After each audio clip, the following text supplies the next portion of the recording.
Nie każdy potwór czai się w ciemnej uliczce. Czasem największe zło rodzi się tam, gdzie miało być najbezpieczniej – w rodzinie. Dziś opowiem wam o 4 polskich sprawach, które wstrząsnęły opinią publiczną. O ojcach, którzy odebrali życie własnym dzieciom. To historie, które pokazują, jak cienka jest granica między codziennością a tragedią. 20 października w Gdyni na jednym z osiedli doszło do makabrycznego odkrycia. W mieszkaniu znaleziono ciało 6-latka, Aleksandra. Chłopiec miał rany cięte na szyi. Obok niego leżał martwy pies. Makabryczne znalezisko odkryła matka dziecka, wracając z pracy. Na miejscu nie było ojca, 44-letniego Grzegorza Borysa, żołnierza marynarki wojennej. Zostawił jedynie krótką notatkę. Przepraszam za wszystko. Wszyscy jesteście bestiami. Wydano za nim list gończy oraz europejski nakaz aresztowania. Przez ponad 2 tygodnie cała Polska śledziła dramatyczne poszukiwania.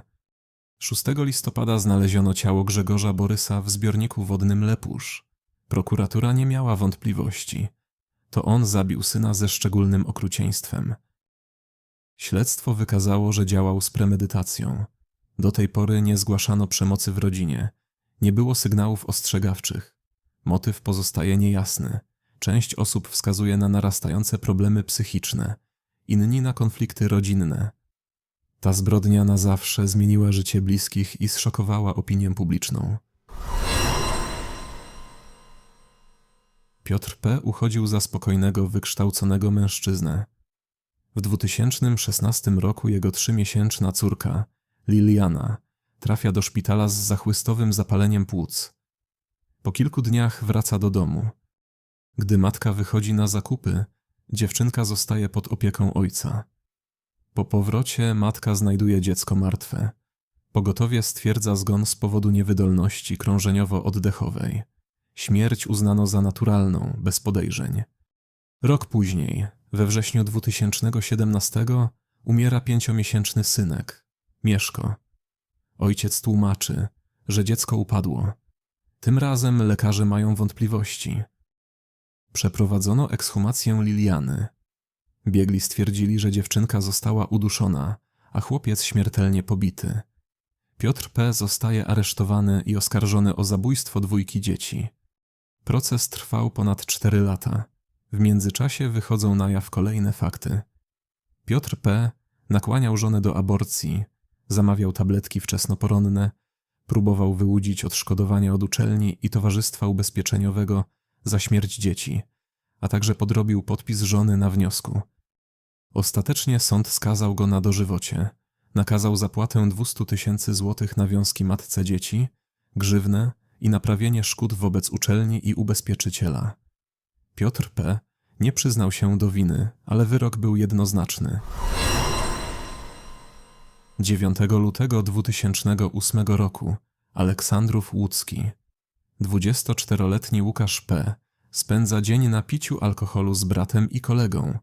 Ma pod opieką 10-miesięcznego syna. Mama Piotrusia jest w pracy. Gdy dziecko zaczyna płakać, pijany i rozdrażniony ojciec, mający 1,5 promila alkoholu, wpada w furię. Zadaje chłopcu kilkanaście ciosów pięściami, tłucze nim o ścianę i podłogę. Nie był to pierwszy raz. Śledztwo wykazało wcześniejsze znęcanie się, w tym złamanie żeber dziecka. Wieczorem matka wraca do domu. Widzi konkubenta biegnącego z Piotrusiem na rękach w stronę komisariatu. Na miejscu jest karetka. Ratownicy próbują reanimować skatowanego chłopca, ale bez skutku. Łukasz P. tłumaczy, że nic nie pamięta, bo był pijany.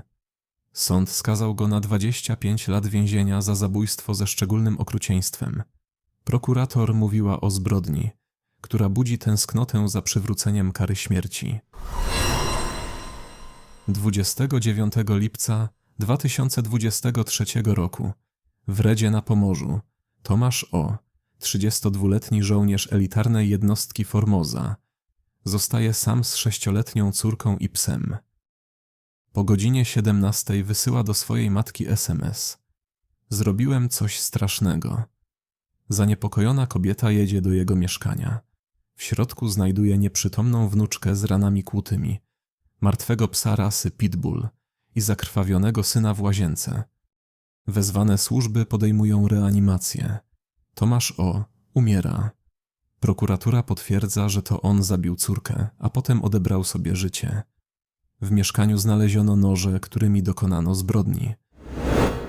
Każda z tych spraw pokazuje, jak przemoc i zło mogą narodzić się tam, gdzie nikt się ich nie spodziewa, w rodzinie, wśród najbliższych, często bez wcześniejszych sygnałów, bez ostrzeżeń. Czy system potrafi wyłapać takie zagrożenia? Czy to tylko kwestia szczęścia? Dajcie znać w komentarzach, co myślicie o tych sprawach i jakie tematy powinny pojawić się w następnych filmach.